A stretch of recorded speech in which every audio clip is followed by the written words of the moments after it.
ఇక డీటెయిల్స్ లోకి వెళ్తే భూపాలపల్లి జిల్లా అన్నారం గ్రామంలో Kaleshwaram SI CH Chakrapani CC కెమెరాల గురించి అవగాహన కార్యక్రమం నిర్వహించారు. ఈ కార్యక్రమంలో ఎస్ఐ మాట్లాడుతూ సీసీ కెమెరాలు పెట్టుకోవడం గ్రామంలో చాలా అవసరమని, ఇటు సీసీ కెమెరాలు నేర నియంత్రణలో కీలక పాత్ర పోషిస్తాయని, సీసీ కెమెరాల పనితీరు పోలీసులు రాత్రి భవన్లో గస్తీ కాసి సైనికుడు ఇలా ఉంటాయని అన్నారు. గ్రామంలోని ప్రజలందరూ సీసీ కెమెరాలు ఏర్పాటు చేసుకుని నేర నియంత్రణలో పాల్పంచుకోవాలని ప్రజలు కోరారు. మనందరిది ఒక వాట, ఆయనది సొంతం ఒక వాట ఇద్దాం, 2 వాటాలలో. ఆ వాటర్లో ఆయన ఇవ్వకపోయిందంటే నాకు ఏంటంటే పైన ఎస్పీ గారు ఆర్డర్ ఇది అందరూ అన్ని జిల్లా మొత్తం నేను చెప్తున్నా కదా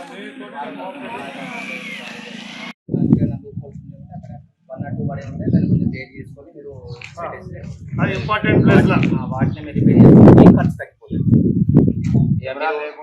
విలేజ్ లో ఉన్నటువంటి కిరాణాలు ఏమున్నాయంటే మనం డిస్కౌంట్ చేసేసుకున్నా కూడా అవసరం అంటే సాగు మీరు ఎక్కువ మొత్తంలో ఇచ్చినప్పుడు రూపాయి ఆటను కూడా వేసే అవకాశం ఉంటుంది. చేసుకోవాలి. ఇలా 100% పోలీస్ అనేది కోఆపరేట్ చేస్తుంది, కానీ డబ్బుల విషయంలో ముట్టుకోము. మీరు నచ్చిన పెట్టుకొని ప్రవీణ్ కావాలని అంటలేదు. మనకి ఎక్కువ అనిపిస్తే ఫారెన్ అడుగుదాం, వాడికి ఏమన్నా రిటైన్ అనుకో నాకు చెప్పు, ఫారెన్ నాకు చెప్పు.